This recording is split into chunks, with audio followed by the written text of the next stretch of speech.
व भारतात डोंगराळ भागात हजारो घाट आहेत.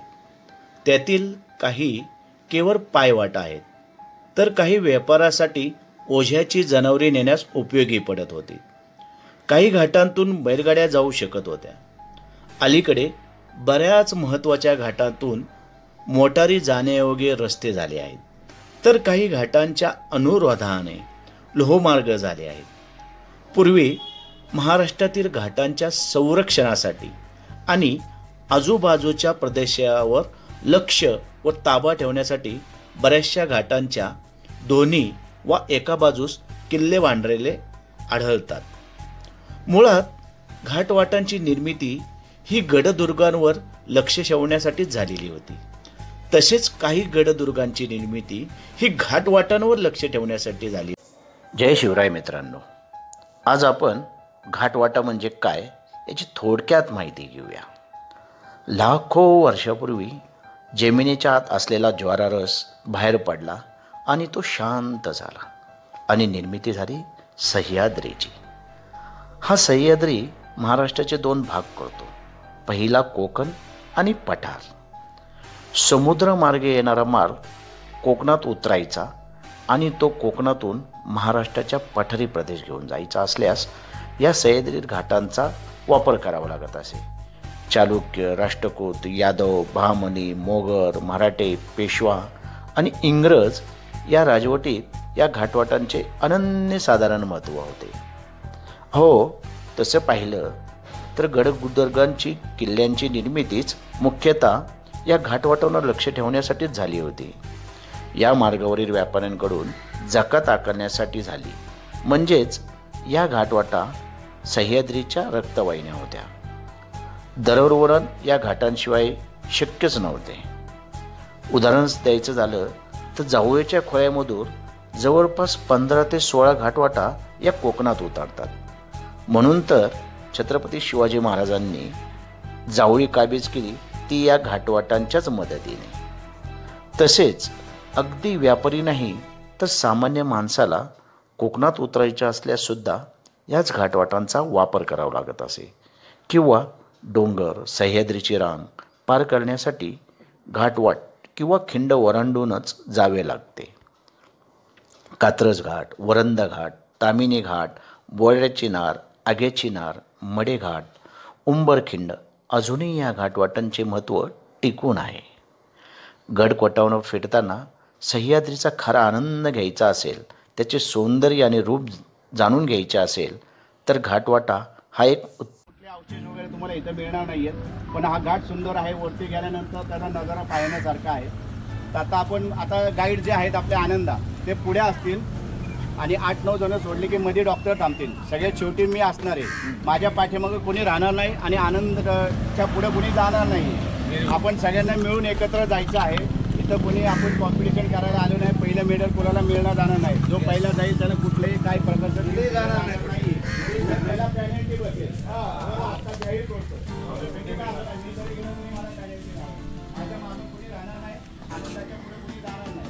म्हणजे बाकी डॉक्टर असतील आणि आपल्या अधिकारानुसार एक डॉक्टर लागतो आपल्या क्लिनिकमध्ये. आपले डॉक्टर आहेत आणि माझ्याकडे आहेत. चला तर मित्रांनो, आज आपण एका अशा घाटवाटेची सफर करणार आहोत, त्याला सह्याद्री रांगेतील स्वर्ग म्हटलं तरी वावगं ठरणार नाही. तर आज आपण सफर करणार आहोत औफे या घाटवाटेची.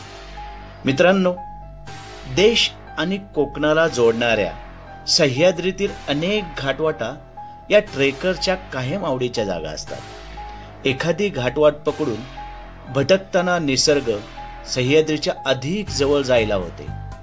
भीमाशंकर रांगेतील औफे घाटही असाच.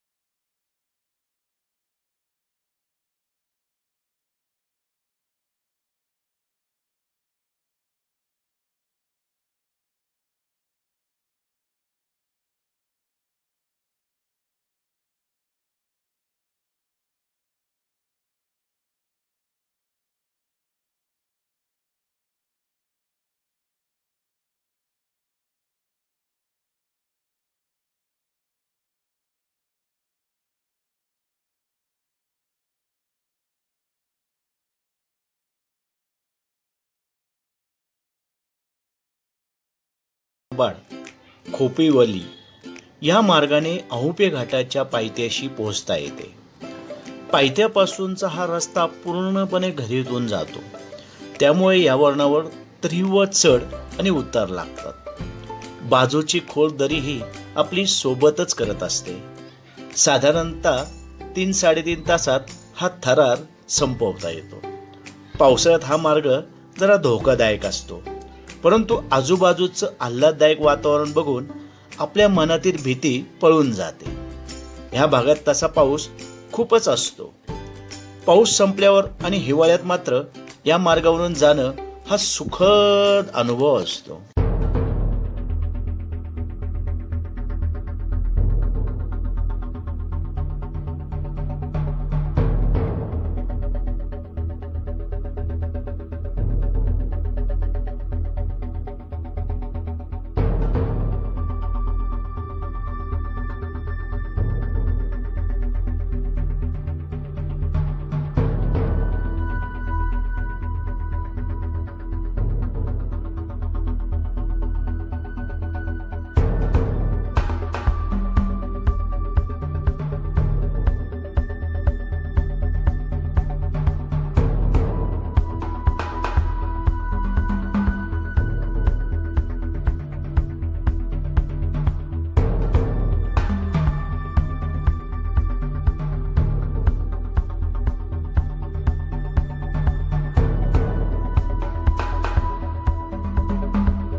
पुण्यावरून चाकण, मंचर, घोडेगाव, डिबे धरण या मार्गाने आपण अहुपे या गावामध्ये येऊ शकता.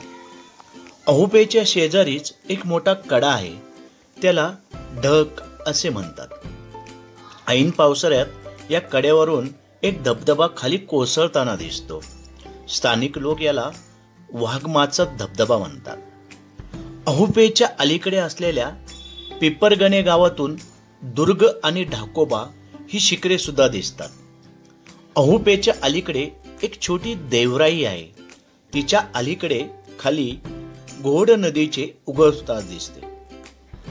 पूर्वी इथे अश्वमुखी असलेल्या दरीतून पाण्याचा प्रवाह वाहत असे, त्यामुळे या प्रवाहाला नदीला घोड नदी असे नाव पडले.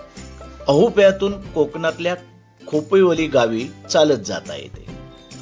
भीमाशंकरला जवळच असलेला अहुपे घाट हे अत्यंत रमणीय ठिकाण आहे. भीमाशंकर आणि मार्शेस घाटाच्या सानिध्यात अहुपे घाट हे नयनरम्य ठिकाण वसलं आहे. आडवाटेवरचं हे ठिकाण दुर्गम भागामध्ये मोडत असल्यामुळे तसं सामान्य लोकांना अपरिचितच असं आहे. मात्र थोडी मेहनत करण्याची तयारी आणि निसर्गरम्य परिसरात भटकण्याची आवड असल्यास आडवाटेवरच्या या जागेला पावसाळ्यात भेट देण्यास काहीच हरकत नाही.